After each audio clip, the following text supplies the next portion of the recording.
ভোরের আলো ফোটার আগেই জনগণের খোঁজে মাঠে নেমেছেন এনসিপির মুখ্য সংগঠক জনাব হাসনাত আব্দুল্লাহ।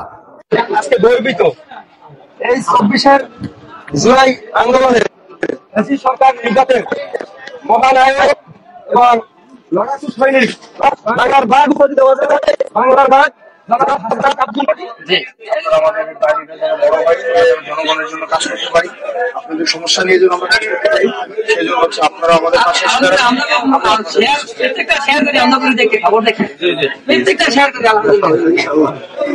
আজ ভোরে তিনি কলাপাড়ার পাখিমারা বাজারের পরিদর্শন করেন এবং স্থানীয় কৃষক ও ব্যবসায়ীদের সঙ্গে মতবিনিময় করেন। সকাল 5:30টার দিকে জনাব হাসনাত আব্দুল্লাহ পাখিমারা কাঁচা বাজারে পৌঁছান। এ সময় তিনি বাজারের সার্বিক অবস্থা পরিদর্শন করেন, কৃষি পণ্যের দাম সম্পর্কে খোঁজখবর নেন এবং কৃষকদের নানা সমস্যার কথা মনোযোগ দিয়ে শোনেন।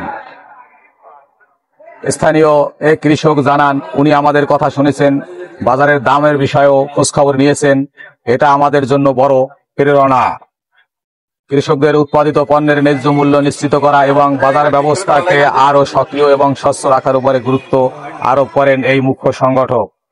এমন সরজমিনে জনগণের সঙ্গে ঘনিষ্ঠ যোগাযোগ গ্রামীণ উন্নয়নের জন্য নতুন আশার আলো জাগাচ্ছে বলে মনে করেন স্থানীয়রা। Munshi Yusuf, desk news, Kuakata update.